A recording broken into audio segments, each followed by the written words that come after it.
성경에서 하나님께서 이제 복 주시고 사용하시는 사람들은 대개들 다 하나님으로부터 어떤 훈련이나 테스트 과정을 거치게 되는 것을 볼 수 있습니다. 큰 인물들, 하나님께서 크게 사용한 사람들은 또 크게 훈련시키시고 좀 덜 크게 또 훈련한 사람은 좀 또 거기에 맞는 일을 맡기시고 이렇게 한 것을 볼 수가 있는데, 유독 그 중에서 이삭이라는 사람은 하나님으로부터 어떤 강한 훈련을 받는 장면이 그렇게 나타나지 않고 있습니다.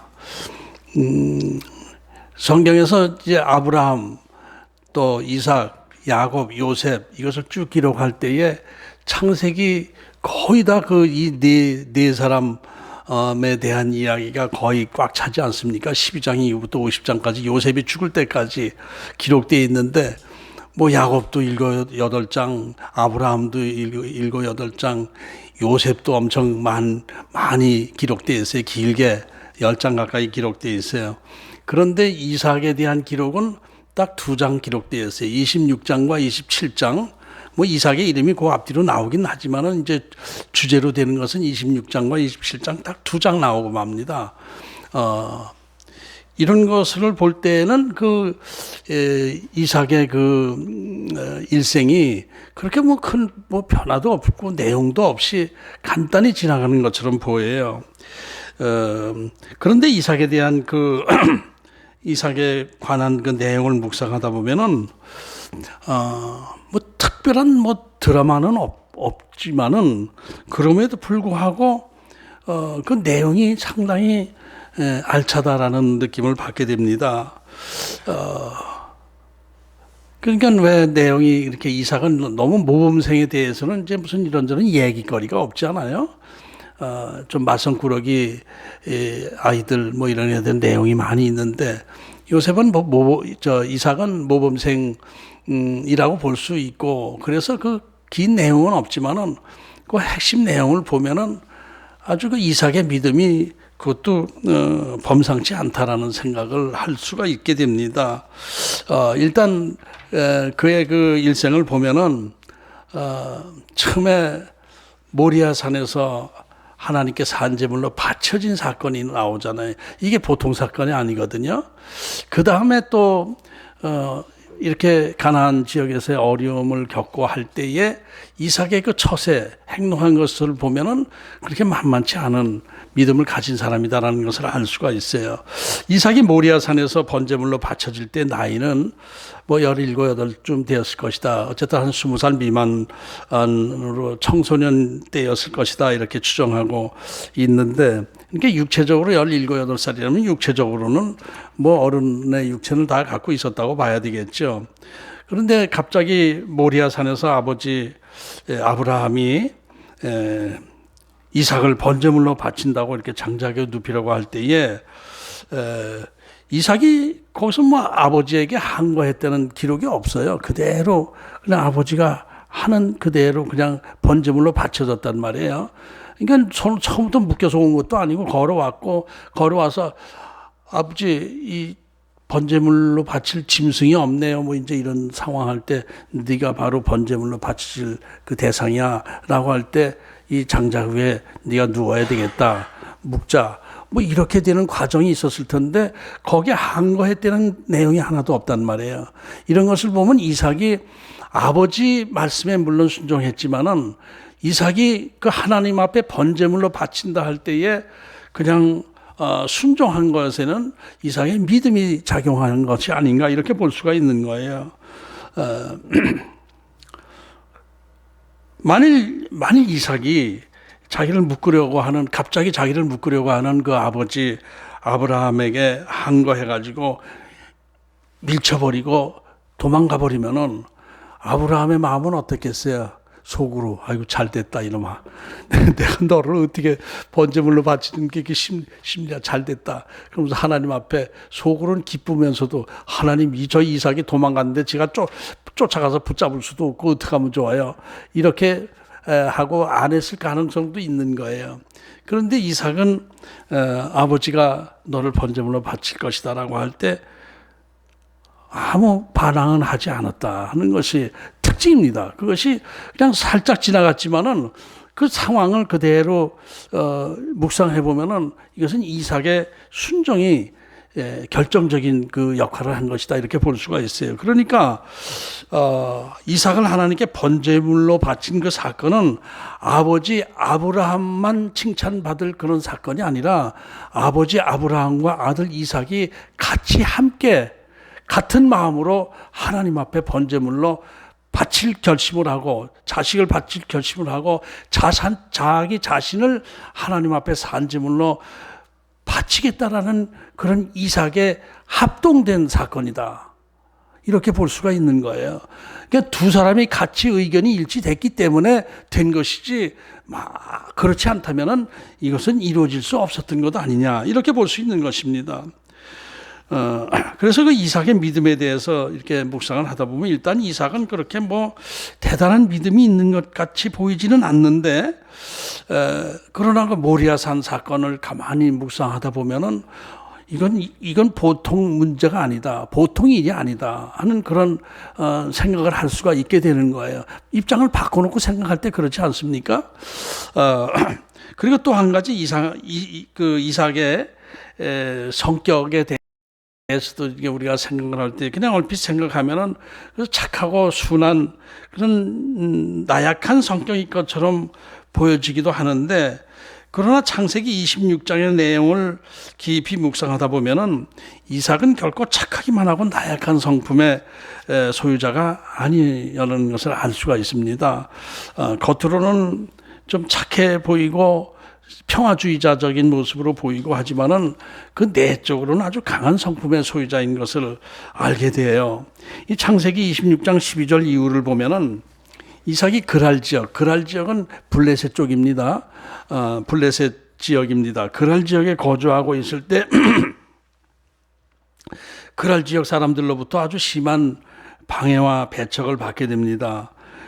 그 당시 상황은 아주 이 가나안 지역에 또 아버지 때처럼 심한 기근이 든 상태였는데 이삭이 그때 이제 이삭도 애굽으로 내려가려고 할 때 하나님께서 나타나셔서 애굽으로 내려가지 말고 여기 그대로 있어라. 내가 너를 지켜줄 것이고 아버지 아브라함에게 주셨던 축복을 너에 그대로 줄 것이다. 이런 말씀을 하셔서 그냥 이삭은 알겠습니다. 그리고 애굽에 내려가려고 하다가 그냥 그랄 지역에 그냥 눌러 앉은 거예요.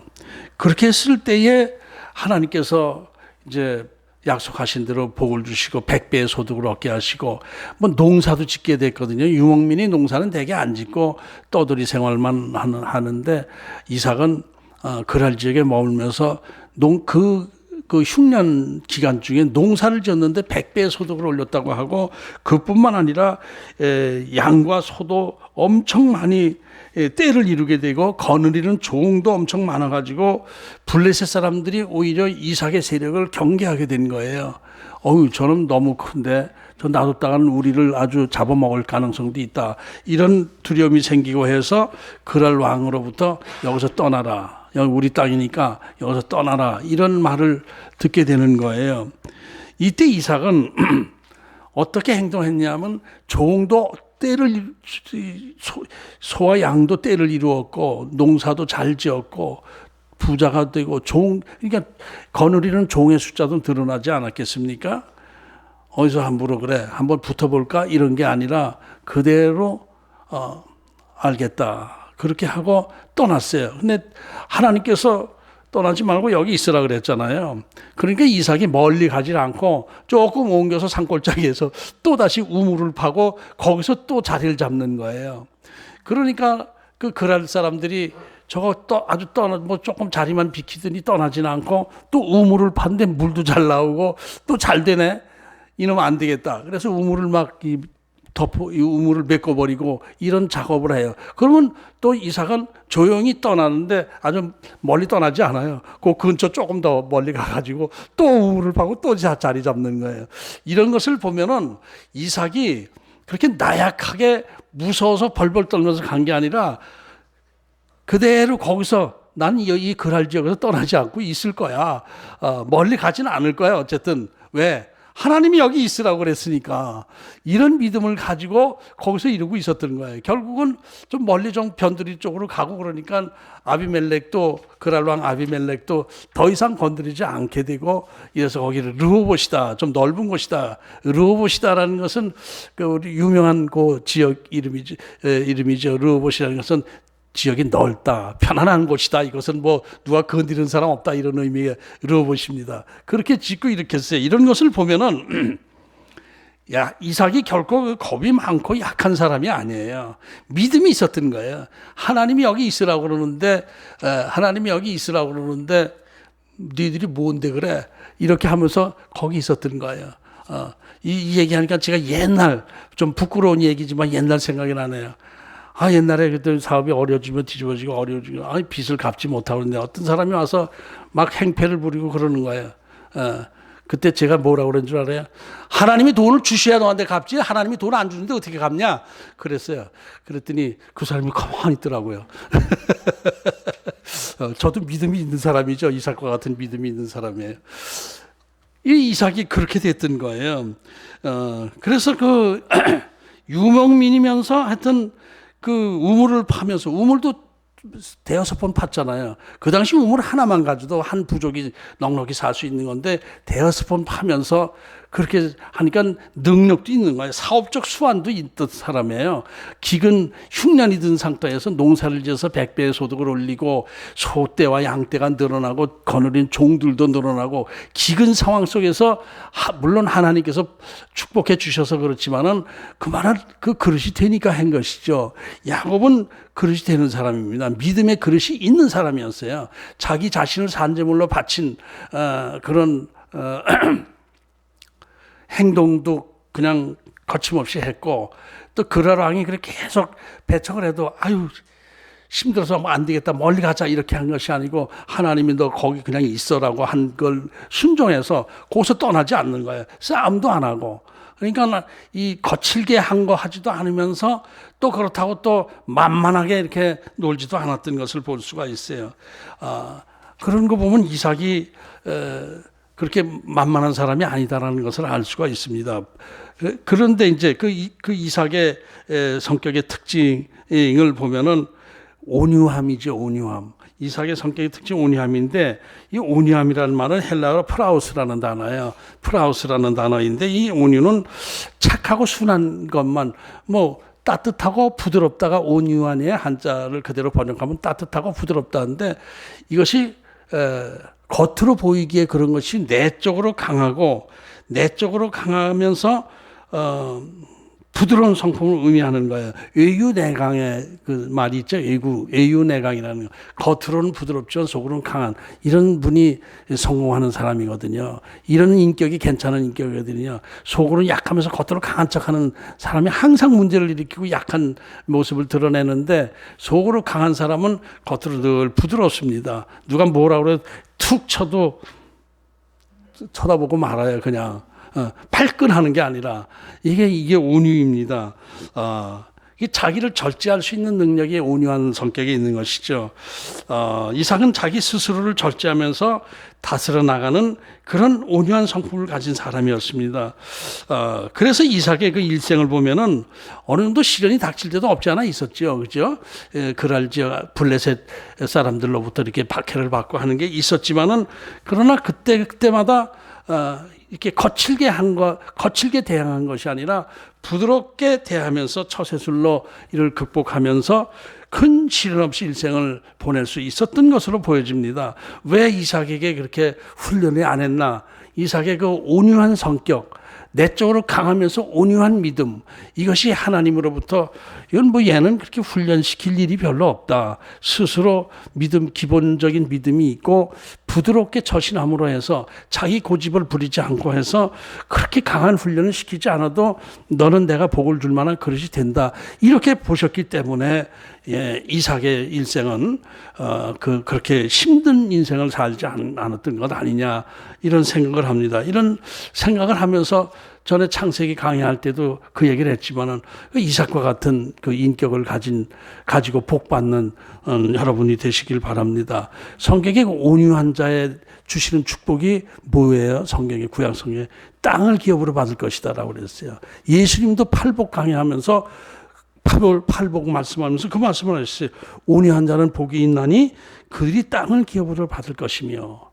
그러니까 온유한 자는 이 축복을 받는 거예요. 땅을 기업으로 받는다는 것은 지도자가 되는 게, 지도력을 갖게 되는 것이다 라는 것이죠. 온유한 자가 뭐를 하도 하는 거예요. 큰 지도자가 되는 거예요. 큰 그릇은 온유한 그릇입니다. 그래서 이삭은 이런 온유함의 성품으로 인해서 그의 일생이 힘들지 않게 살았고 또 하나님으로부터 큰 축복을 받았던 것을 알 수가 있습니다. 저와 여러분, 이삭과 같은 그 온유함의 그 능력을 소유하고 땅을 기업으로 받는 그런 저와 여러분 되시기를 축복합니다. 이삭과 같은 그런 외유내강의 성품, 이것은 하나님으로부터 크게 시련을 받지 않아요.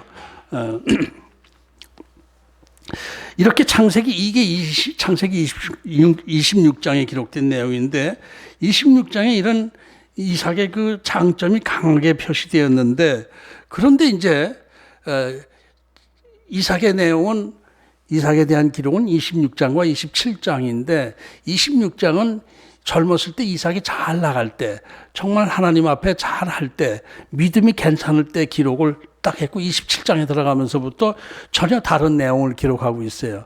27장에는 이삭의 문제점이 막 드러나는 그렇게 되고 있어요. 창세기 27장 1절을 보면 이렇게 기록하고 있어요. 이삭이 나이 많아 눈이 어두워 잘 보지 못하더니 맏아들 에서를 불러 이르되 내 아들아 하며 그가 이르되 내가 여기 있나이다 하니까, 이삭이 나이 많아 눈이 어두워 잘 보지 못하더니, 요거부터 시작돼요. 눈이 어두워 잘 보지 못했다. 이것은 물론 이삭의 나이가 많아서 육체적으로 눈도, 옛날엔 뭐 안경도 없었고 안과적인 그 치료 기술이 지금만 못했기 때문에 뭐 백내장, 녹내장이 있을 수도 있고 노안도 있을 수도 있고 뭐 그렇게 돼서 눈이 안 보일 정도가, 거의 안 보일 정도가 됐던 거 아닙니까? 우리 내용을 알고 있는 내용들을 보면 그렇게 됐지만은 육체적으로만이 아니라 영적으로도 눈이 어두워 잘 보지 못하는, 영적 눈도 어두워서 영적 분별력도 없어진 거예요.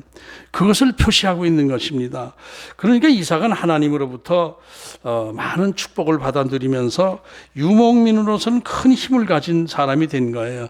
블레셋 왕, 그랄 왕 아비멜렉이 찾아와서 아버지 때처럼 우호조약을 맺자고 먼저 와서 요청한 거예요. 동맹을 맺자. 우리 서로 침범당하면 서로 돕고 이렇게 하자. 알겠다. 그리고 잔치하고 보냈잖아요. 아버지와 같은 대우를 받았어요. 이게 그랄왕 하고 이렇게 우호 조약을 맺었다라는 것은 그 지역에서 그래도 무시할 수 없는 존재가 되었다라는 것을 말해주는 거예요. 그러니까 누가 건드리는 사람이 없어요. 이제 방해하는 사람도 없어요. 그랄왕과 비슷비슷한 세력을 가지고 같이 동맹을 맺고 그 지역에 있으니 누가 함부로 이삭을 건드리겠습니까? 이삭 건드렸다가는 그랄 왕 군대로부터 호되게 혼나게 되는데, 이렇게 편안해진 상태로 한참 세월이 흘렀어요. 잘 나갔어요. 하나님으로부터 계속 축복을 받아서 큰 부도 이뤘어요. 전체적으로 보면 아브라함 때보다 오히려 그 규모가, 이삭의 때가 규모가 더 커져 있었던 것을 알 수가 있어요. 이렇게 편안해진 상태에서 세월이 흐르면서 이삭도 차츰차츰 나이 먹어가면서 영적 믿음이 육신화 되어가기 했던 것입니다. 그것을 우리가 이렇게 짐작할 수가 있어요. 우리 인간들은 이렇게 삶이 편안해지고 육신적 어려움이 없어지면은 하나님을 향한 갈급함이 좀 식어지는 것, 이게 아주 당연합니다. 우리 삶이 어려울 때 하나님을 찾게 되는 것이죠. 되게 그렇습니다. 내가 부족함을 알고 내 결핍을 절실하게 느끼고 내 한계를 절실히 느끼고 내 바라는 것은 여기 있을 때 내 능력이 여기까지밖에 안 될 때 하나님을 찾게 되는 것인데 편안해요. 하나님은 없어도 하나님 안 계셔도 난 불편하게 살지 않을 수가 있게 되면은 하나님을 찾는 그런 마음이 약해질 수밖에 없는 것이죠. 이건 뭐 잘한다 못한다 얘기하기 전에 당연한 것 아니겠습니까? 그래서 여기서 우리가 생각할 수 있는 것은 내 삶이 편안해졌다. 그래도 하나님이 축복해 주셨다 할 땐 처음엔 감사 이래요. 근데 조금 지나다 보면은 하나님께 감사하는 것이 아니고 내 자랑으로 돼요, 이게. 내가 누군데, 나 이렇게 됐다. 괜찮다. 난 이렇게 지금 편안하게 산다. 이러다 보면은 하나님을 찾는 그 마음이 약해지고 기도하는 시간도 줄어들게 되고 말씀을 사모하는 것도 약해지고 이렇게 되는 거예요. 그러니까 이럴 때 우리가 어떻게 해야 돼요? 스스로 자기 자신을 자꾸 채찍질해야 돼요. 사도 바울이 그랬잖아요. 나를 자꾸 스스로 채찍질 안 되는 거예요. 내가 다른 사람들의 전도는 많이 했지만은 내 자신의 믿음이 떨어질 때 그 사람들은 구원받아도 나는 지옥으로 갈 수도 있을 것 같아서 나는 항상 나 자신을 채찍질하고 있다. 이렇게 얘기를 했거든요. 그러니까 우리가 내 삶이 편안해질 때 하나님을 향한 그 믿음이 멀어지지 않도록 자기 스스로를 채찍질하면서 더욱더 영적인 긴장감을 늦추면 안 돼요. 우리나라가 지금 경제적으로 어려울 때 그렇게 부르짖어 기도하던 그런 예배 문화가 사라지고 지금 경제적으로 그래도 선진국 대열에 들어서고 하니까 이제 그 옛날처럼 그렇게 부르짖어 기도하고 그냥 수시로 교회에서도 우리 교회도 옛날에는 정기적으로 수시로 기도원 가서 여선교회에서 같이 단체로 기도원에 가서 기도하고 오고 또 금식기도 하고 막 이래 왔잖아요. 근데 요새 뭐 기도원 문화 자체가 약해지고 뭐 기도원 문화가 꼭 좋다는 것만은 아니고 기도원도 또 타락해지고 이렇게 되는 상황이 됐지만은 이렇게 되다 보니까 믿음이 이렇게 문화가 되고 말았어요. 믿음이 간절한 어떤 신앙이 된 것이 아니라 문화 생활의 하나가 되고 말았어요. 그래서 지금 뭐 코로나 하면서 예배를 마음대로 못 드리고 그래서 쫙 하면 그냥 예배 생략해도 그냥 그 뭐 당연한 것처럼 생각되고 이렇게 된 상황입니다. 그러니까 이럴 때일수록 우리가 더 하나님 앞에 대한 예배를 철저히 해야 되는 것이고 하나님이 우리를 이 땅에 보내실 때 각자 주신 사명이 있지 않습니까? 하나님 나라를 위한 사명. 넌 이것을 봉사해라. 이것을 헌신해라. 너 이것을 열심히 하다가 와라. 이렇게 하는 사명이 다 있는 거 아니겠습니까? 그러니까 그것은 뭐 교회 안에서 충성하는 것만 사명이 아니라 내 삶의 위치에서 최선을 다하는 그것이 다 하나님의 사명이죠. 이렇게 되는 그 사명의식을 갖고 하여튼 항상 하나님을 의식하면서 하나님 앞에서의 삶을 살려고 애를 써야 되는 거예요. 그래야 영적인 눈이 어두워지지 않게 되는 것입니다. 이제 그렇게 돼서 편안해져서 이렇게 영적으로 눈이 어두워지게 되면 하나님께서 또 훈련을 시키시잖아요. 그래서 또 어려움을 겪고 이렇게 되는 거예요. 그래서 이렇게 우리가 삶이 좀 편안해졌다. 육신적 삶이 편안해졌을 때 오히려 더 긴장해야 되는 것이 영적 전쟁에서 승리하는 길이다. 이것을 다시 한번 우리가 생각해야 될 것 같습니다. 이 창세기 27장을 보면은 이제 나이 많아서 눈이 어두워졌다. 이렇게 되면서 그 다음에 내용이 엉망진창인 가정, 지저분한 가정 상황들이 그대로 노출되고 있어요. 가정을 바르게 이끌어가지 못했다라는 생각이 들 정도입니다. 이게 이삭이 지금 나이 많아 늙었다 이렇게 했는데 이제 그 앞뒤로 계산해 보면은 이때가 나이가 137세였어요. 이삭이 180세까지 살았잖아요. 지금 137세니까 앞으로 43년은 더 살 수 있는 상태였는데 이제 눈도 어두워지고 뭐 멍하니 있다 보니까 그저 이제 앉아 있다 보니까 좀 맛있는 고기나 먹고 싶고 이 나이 먹게 되면은 그 입맛이 바뀌어가지고 맛있는 것만 찾게 되잖아요. 그리고 또 이제 그 맛있는 거 자체가 없어질 때는 이제 갈 때가 된 거고, 또 맛있는 거 이렇게 찾을 때 그냥 늙으면 그렇게 되는 거예요. 젊었을 때는 아무거나 다 맛있었는데 그렇게 돼요. 그러니까 이삭도 이제 먹는 것만 밝히고 있고 이런 상황이 된 거예요. 43년을 더 살 건데 언제 죽을지 모르니까 아유 나 이제 은퇴해야 되겠다. 은퇴하자. 이래가지고 큰아들 에서를 불러가지고 야 그 사냥에서 맛있는 요리를 맛있는 고기 요리를 좀 해와라. 그럼 내가 너에게 장자권을 물려줄 것이다. 인수인계 할 것이다. 나 은퇴하고 너를 이제 부족장으로 세워주고 나는 은퇴할 것이다. 이 얘기죠. 그렇게 얘기를 했어요. 그러니까 여기서 이렇게 보면은 이게 이 장자권을 물려주고 하는 것은 하나님의 언약의 백성 아닙니까? 이삭이 아브라함부터 약속의 백성으로 쭉 계보를 이끌어 나가는 그 과정인데 이때 에서가 깊이 하나님께 기도하고 제가 이제 장자권을 물려줘야 되겠습니다. 에서한테 물려주려고 하는데 하나님 어떻습니까? 이렇게 기도를 했던 내용이 없어요. 그냥 맛있는 요리 해오면 사냥해서 맛있는 거 잡아다 주면은 요리 해오면은 내가 너에게 축복 기도해 줄 거야. 너에게 장자권을 물려줄 거야. 이제 우리 부족의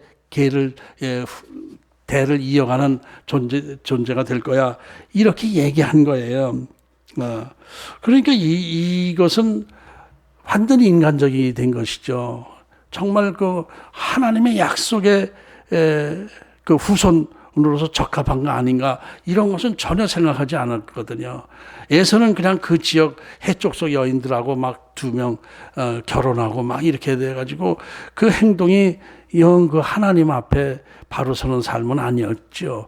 인간적으로는 유능한 존재였지만은 야곱보다 훨씬 유능한 존재였지만은 하나님 보시기에는 삐딱하게 나가는 그런 존재였는데 아무런 생각이 없었어요.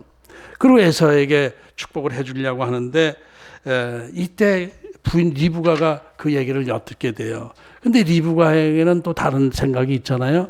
뱃속에 있을 때 쌍둥이가 서로 싸워요. 막 이렇게 싸우는 걸 보면서 힘든 거예요. 막 이렇게 축구장 같이 자기 뱃속에 축구장 같이 되니까 불뚝불뚝 이렇게 하고 그러니까 힘들어서 이게 애들이 쌍둥이 같은데 싸우는 것 같다. 하나님 이게 어떻게 해야 돼요? 그랬더니 하나님이 기도했어요. 기도했다고 그랬어요. 그랬더니 하나님 말씀을 주셨어요. 내 뱃속에 두 민족이 서로 지금 싸우고 있는 거야. 쌍둥이 날 것인데 그 두 아이가 다 큰 민족을 이루게 되는 큰 인물들이 다 될 것이다. 그런데 첫째가 둘째를 오히려 섬기게 될 것이다. 이 말씀을 했단 말이에요. 그러니까 그 리브가는 그것을 기억하고 있었을 거예요.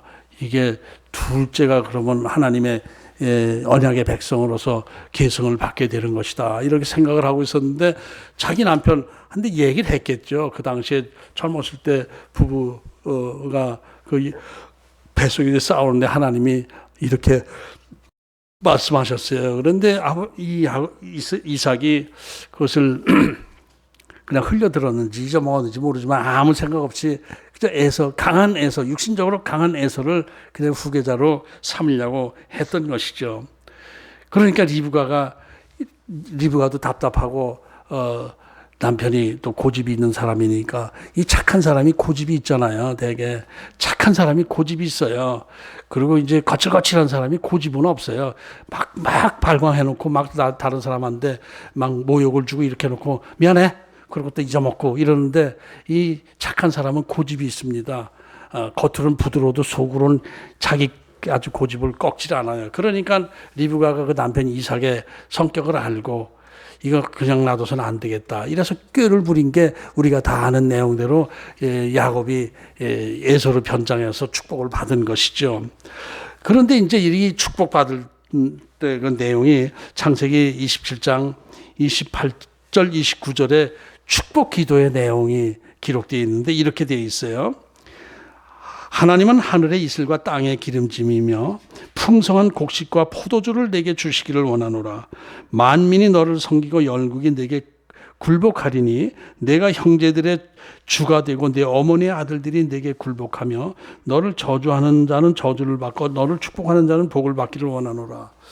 이 기도의 내용을 보면은 하나님께서 아브라함에게 약속하셨던 그 내용하고는 달라요. 하나님이 자기에게 약속하신 내용하고도 또 달라요.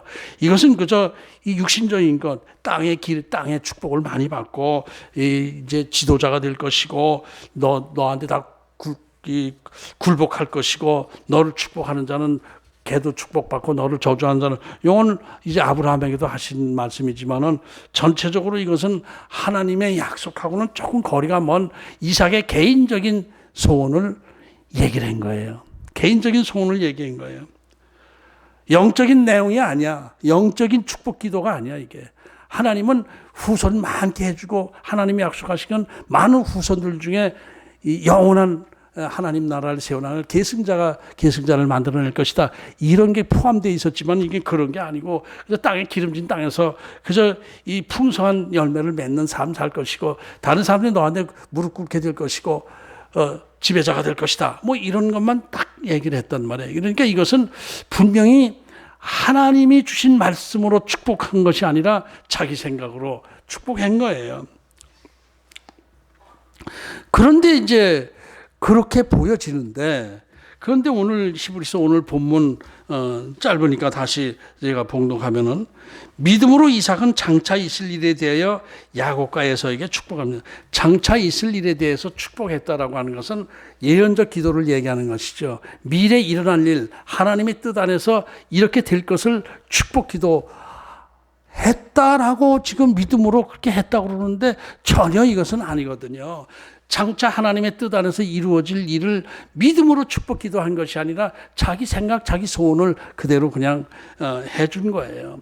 그러니까 이건 믿음으로 했다라고 볼 수는 없는데 왜 히브리서 기자는 이 믿음으로 믿음으로 축복 기도했다라고 기록했을까? 이것이 좀 애매한 문제가 되는 거예요. 히브리서 기자가 좀 과하게 이삭을 칭찬한 거 아닌가 이런 생각이 들기도 하는데, 그런데 이제 이 내용, 이 27장의 내용을 또 가만히 깊이 들여다보게 되면은 여기에 큰 또 하나님의 은혜가 있었던 거예요. 그 27장 내용을 계속해서 얘기를 하다 보면은 이렇게 됩니다. 이제 야곱이 아버지를 속이고 이제 기도받고 나갔잖아요. 근데 조금 있다가 이제 진짜 이제 에서가 자기가 사냥한 고기를 요리해가지고 들어왔어요. 아버지, 저 왔어요. 넌 또 누구냐? 저 에서예요. 뭐? 그 아까 왔던 놈은 누구야? 이렇게 된 거예요. 이때 창세기 27장 33절에 보면 이렇게 기록되어 있어요. 뭐 지금 같이 찾기는 시간이 그렇고 창세기 27장 33절 제가 읽을게요. 이삭이 심히 크게 떨며 이르되 그러면 사냥한 고기를 내게 가져온 자가 누구냐? 네가 오기 전에 내가 다 먹고 그를 위하여 축복하였은즉 그가 반드시 복을 받을 것이다. 이 여기서 내용에서 그 스토리상에서 조금 하는 것은 저 같으면은 에서가 아니 저 지금 온 거예요. 그럼 아까 왔던 게 야곱이로구나. 야 야곱 오라 그래 이 자식. 나한테 속이고 거짓말하고 나한테 축복 기도를 받았어. 너한테 축복 기도한 건 취소. 너 왜 나한테 사기치고 그래? 오히려 저주받을 거야. 에서 일로 와. 내가 다시 축복 기도해 줄게. 이렇게 하는 게 당연하지 않겠어요? 당연하다기보다는 일반적으로 생각할 땐 그런 흐름으로 가야 될 것 같은데 이삭이 심히 크게 떨며 이르되, 왜 크게 떨었을까? 자기 축복 기도한 게 사기당한 거라면 취소하고 다시 하면 되는 건데 심히 크게 떨며 이르되, 그러면서 너 그 야곱이 이제 축복 받을 거야. 이렇게 된 것은 그 안에 뭐가 깔려 있는 거예요? 심히 크게 떨며 이르되는 것은 벌벌벌 떠오른 것은 뭐예요? 하나님을 의식한 거예요. 자기가 하나님을 의식하지 않고 야곱을 애선 줄 알고 축복해 준 게, 이게 내가 하나님의 뜻에서 벗어나 있는 상태에서 하나님이 역사하시는 거로구나. 아, 내가 하나님의 뜻을 모르고 지금 엉터리 축복 기도를 해줬구나. 이래서 힘이 크게 떠오르는 거예요. 그러니까 이건 하나님의 뜻 안에서 내가 축복 기도하는 거니까 이 축복은 야곱이 결국 받게 될 수밖에 없게 되겠구나. 이렇게 알고 떠는 거예요. 그러니까 여기서 이 이삭이 믿음이 깨달음 안에서 믿음이 회복된 거예요. 하나님을 다시 인식하기 시작한 거예요. 아마 옛날에 리브가로부터 들은 얘기가 생각났을지도 모르겠고, 하나님의 뜻은 야곱을 그 약속의 언약의 자손으로 계보를 이루어 나가게 해주시는 것으로 계획하고 계시는데, 나는 뭣도 모르고 내 생각대로 좀 맛있는 요리 해오는 건 맛있는 요리 해온 놈한테 난 그냥 축복해 준다고 생각을 했으니 내가 이게 너무 하나님과 멀어져 있었구나, 이렇게 생각이 된 것이죠. 그러니까 이건 하나님의 뜻 안에 있는 것이니까 내가 알고 했던 모르고 했던 축복은 야곱에게 가게 되는 것이로구나 라는 것을 깨닫게 된 거예요. 그렇게 되니까 에서가 아버지 또 나한테 또 해주면 되잖아요. 그 잘못 사기당해서 해준 거니까 나한테 또 해주면 되는 거 아닙니까? 그랬더니 이제 에서가 실제로 이제 장래 일어날 일에 대해서 하나님의 음성을 듣고 얘기를 해줘요. 이건 저주에 가까운 어떤 예언적 얘기예요.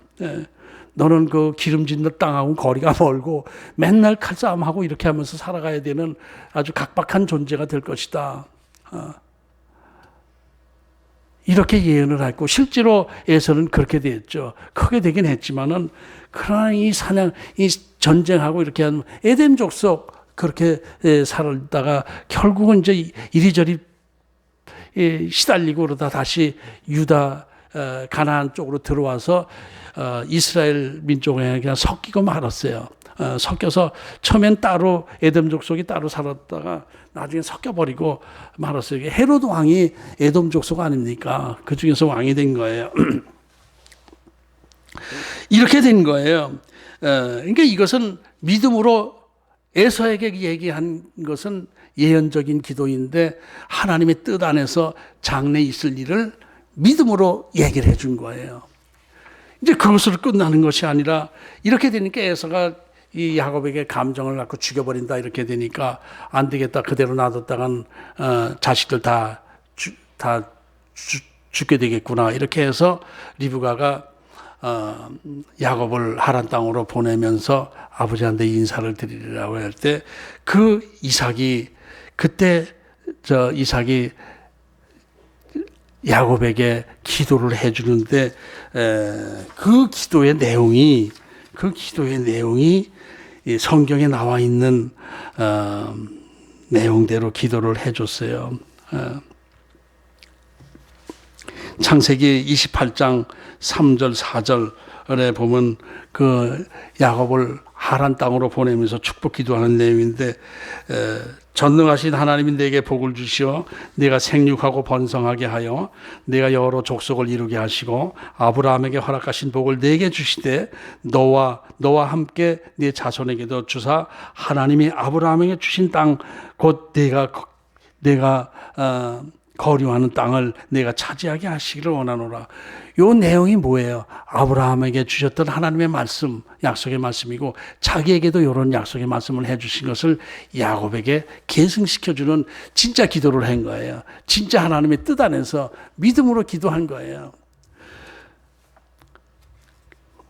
그러니까 결국은 이삭이 편안한 삶 속에서 믿음이 떨어져가지고 육신적 삶을 살고 육신적 기도를 해주고 이렇게 하다가 하나님의 역사하심 안에서 크게 놀라고 깨닫고 회개하고 변화된 거예요. 그래서 다시 하나님의 뜻 안에서 야곱을 축복 기도하고, 에서에 대해서도 장래 있을 일에 대해서 하나님의 뜻 안에서 예언적 기도를 하게 된 것, 그것을 히브리서 기자는 기록하고 있는 것이죠. 믿음으로 이삭은 장차 있을 일에 대해 야곱과 에서에게 축복하였으며, 이 내용이 바로 그 내용입니다. 그러니까 우리가 모든 기도하고 하는 것도 하나님의 뜻 안에서 하나님의 음성을 들으면서 하나님 앞에 기도해야지, 자기 생각대로 기도하는 건 자식에게 축복하는 것도 마찬가지입니다. 하나님의 뜻 안에서 하나님의 계획하신 뜻 안에서 기도를 하는 것, 이것이 하나님의 응답이 이루어진 것이고, 인간의 생각으로 이렇게 욕심내고 이런 생각으로 이렇게 하더라도 결국 하나님은 하나님의 계획하신 뜻 안에서 반드시 하나님의 뜻을 이뤄나가신 분이다라는 것을 다시 한번 깨닫게 됩니다. 그러니까 우리가 이삭의 믿음을 본받아야 될 것은 젊었을 때 믿음으로 하나님 말씀에 무조건 순종하며 산제물로 나를 바치는 예배의 삶을 살아야 되는 것이고, 그것이 이삭의 본받을 믿음이고, 또 인간이 또 잘 나가다 보면은 믿음이 느슨해지고 이렇게 돼서 이삭도 실수하지 않았습니까? 큰 실수 가운데 하나님이 또 깨우쳐 주신 거예요. 이 집안의 그 다툼, 그 얄쌍한 머리 이런 거 굴리는 것을 통해서 하나님의 뜻이 이루어진 것이죠. 그러니까 이삭은 야곱에게 속았지만 하나님은 속아서 하신 것이 아니고, 속아서 야곱에게 축복하신 것이 아니고 처음 계획대로 야곱에게 축복하시는 그런 내용이 오늘 본문의 내용입니다. 그러니까 우리가 믿음을 계속 유지하기 위해서는 늘 하나님 앞에 겸손함으로 엎드려 기도하며 하나님의 뜻을 구하며 하나님의 뜻 안에서 축복하며 살아가는 삶을 살아갈 때 하나님의 축복이 저와 여러분 안에 있게 될 줄로 믿습니다. 이런 복을 받고 하나님 이 땅에서도 큰 복을 받는 저와 여러분 되시기를 주의 이름으로 축복합니다.